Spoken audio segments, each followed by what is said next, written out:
안녕하세요, 박민수 원장입니다. 오늘은 비타민에 대해서 말씀을 드리려고 하는데요. 앞으로 시간이 날 때마다 제가 환자분들을 치료하는 데 있어서 중요한 어떤 수단으로 쓰고 있는 기능의학에 대해서 말씀을 드리려고 하는데요. 기능의학은 물론 이제 영양제, 건강기능식품을 이렇게 약과 더불어서 이렇게 환자분들의 정상이나 신체 기능을 좋게 하기 위해서 사용하는 의학이죠.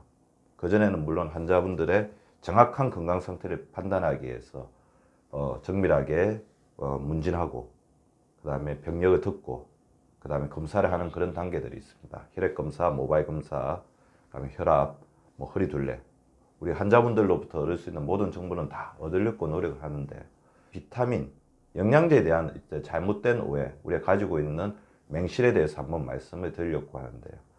이 세 가지에 해당하는 분들은 오히려 영양제를 채워버려야 합니다. 굉장히 많은 영양제를 드시고 계세요. 집을 이렇게 잘 살펴보면 곳곳에 영양제들이 있죠. 또 선물로 많이 주기도 하잖아요. 근데 제가 다음에 말씀드리는 세 분은 그 영양제가 오히려 건강에 좋은 친구가 되기보다는 독이 될 수도 있어요. 그래서 신중하게 사용을 해야 되고, 먼저 비타민 쇼크에 대해서 말씀을 드리겠습니다. 코페라겐 쇼크라고도 하는데요. 우리 비타민을 많이 먹으면 많이 먹을수록 굉장히 건강해지고 모든 비타민이 몸에 이로울 거라고 생각했는데, 코펜하겐의 어떤 고란 젤란코피치 박사팀이 연구를 했습니다. 굉장히 상당히 많은 수의 어떤 환자분들의 대상으로 연구를 했고, 이것을 세계에서 굉장히 저명한 학술지인 자마, 미국 의학협회지에 발표를 했는데, 오히려 비타민이 건강을 해치고 우리 사망률에도 영향을 미칠 수 있다는 그런 연구 결과를 발표했습니다. 무슨 비타민에 대해서 연구결과는 굉장히 상반된 견해들이 많아요. 그래서 어떤 연구결과는 굉장히 좋다, 어떤 연구결과는 중립적이다, 어떤 연구결과는 별로 좋지 않다, 어떤 연구가 해롭다. 그렇기 때문에 이 부분에 대해서는 보다 많은 결과를 가지고 신중하게 접근해야 하는 것이 사실입니다.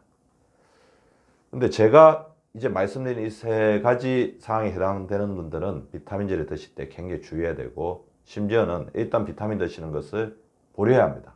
먼저 너무 많은 비타민을 드시는 분, 너무 많은 비타민이 많이 먹으면 많이 먹을수록 자기 건강이 좋아질 거라고 생각하시는 분들이 있는데요. 일단은 자기가 물어보면 정확하게 어떤 비타민이 좋은지는 잘 모릅니다만 좋다니까 먹는다, 친구 따라 이제 강남 간다, 이제 그렇게 생각하시는 분들이 굉장히 많아요. 근데 비타민제를 이렇게 많이 드시다 보면 상호작용이 굉장히 많아집니다. 그래서 어떤 비타민과 어떤 비타민이 어떻게 작용할지, 우리 몸에서 어떻게 서로 상호작용하고 이게 독이 될지 약이 될지 알 수 없다는 거예요. 약이 되는 경우가 많겠지만 만약에라도 독이 된다면 그거는 몸에 해가 되는 거거든요. 그래서 이렇게 많은 비타민을 먹게 되면 우리 몸에서 대사해야 될 비타민의 양이 지나치게 많아지기 때문에 간과 콩팥에 부담을 줄 수가 있습니다.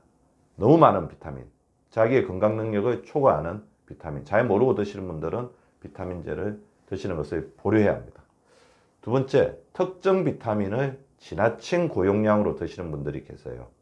물론 이제 이렇게 드시게 된 데는 다양한 어떤 건강 정보들 속에서 확고한 의견을 가지게 되는 건데, 그 의견 자체가 때로는 건강을 해칠 수도 있습니다. 모든 비타민제에는 두 가지가 있습니다. 권장 섭취량, 이 정도를 먹어라.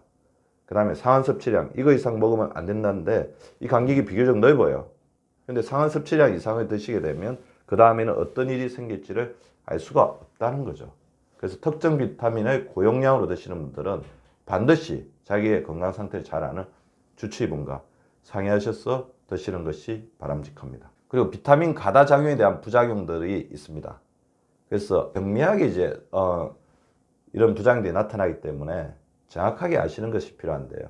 일단 비타민제를 복용하기 전에 비해서 이런 증상이 나타난다면 비타민제의 영향이 아닐까 생각을 해보시는 것도 필요한데요. 잠들기 힘들거나 집중이 안 된다, 저린 느낌이나 둔한 느낌이 있다, 이거 신경 비타민들의 어떤 작용일 수 있죠. 조금 더 예민해졌다, 그것이 이제 비타민제를 드시고 나서 나타난 증상이라면 비타민제 가다 복용, 아니 비타민제가 자기 몸에 안 맞는지에 대해서 한번 살펴보시는 것이 필요하다는 거죠. 그래서 적정량 섭취를 지켜야 할 비타민으로 몇 가지가 있죠. 비타민 D, 그다음에 칼슘에 대해서는 굉장히 지금 찬반 양론이 많습니다. 고지다공증이나 우리 몸의 근육 기능이나 그런 거에 의해서 먹으라는 사람들도 있지만, 칼슘을 영양제로 섭취하게 되면 심장 기능에 영향을 미쳐서 심장이 안 좋아지기 때문에 여러 가지 일이 생길 수 있다. 그런 연구 결과도 있기 때문에 신중해야 되고요. 엽산 같은 경우도 굉장히 좋은 영양제이지만 또 임산부라든지 특정 계층이 먹었을 때는 몸에 안 좋은, 태아에 안 좋은 영향을 미칠 수 있다는 연구 결과도 있기 때문에 적정 섭취량, 그리고 섭취해서는 안 되는 대상군이 있는지, 그리고 자기 몸에 맞는지를 반드시 살펴보는 것이 필요합니다. 건강관리에서 제일 주의해야 멀리 해야 돼 40가지 있다면 저는 한 2가지 정도를 이야기할 것 같은데요. 특히 이제 우리 한국 사람들은 필요한 거죠. 무임승차. 자기가 별다른 노력을 안 했는데도 사소한 노력 한두 개만 해도 건강해질 수 있다고. 건강에 대한 어떤 무임승차. 건강은 자신이 반드시 노력한 만큼만 옵니다. 그리고 음식만으로 건강해질 수 있다는 음식 건강 만능주의. 옛날부터 전해오는 이런 부분들이 많죠. 물론 음식이 굉장히 중요하지만 음식만 잘 먹으면 건강해진다고 생각하고 다른 건강 관련된 행위들을 제대로 하지 않으면 그런 음식은 오히려 자기의 건강을 지킨 데 있어서 마이너스가 될 수도 있다는 거죠. 비타민에서도 마찬가지인데요. 우리가 주의해야 돼. 이런 분들은 영양제를 드시면 안 된다 하는 세 번째가 바로 영양제로 건강 만능주의. 내가 영양제 먹었으니까 건강에 관련된 것은 모두 다 했다고 생각하시는 분이죠. 기본적인 생활습관 개선은 무시하고 비타민을 먹고 있으니 나는 건강에 대해서 할 도리는 다 했다 생각하시는 분들. 근데 워낙에 비타민의 역할은 제한적입니다.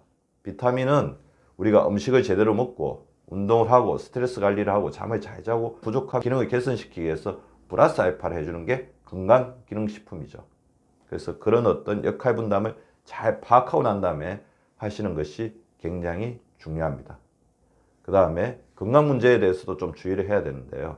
건강이 지나치게 좋지 않은 분들, 그리고 간이나 신장 등의 대사 기능에 문제가 있는 분들은 주치의와 상의해서 꼭 필요하다고 생각되는 영양제, 그 다음에 주치의가 이거 정도는 먹어보세요 하는 영양제를 순차적으로 한꺼번에 막 먹게 되면 우리 몸이 또 무리를 할 수가 있잖아요.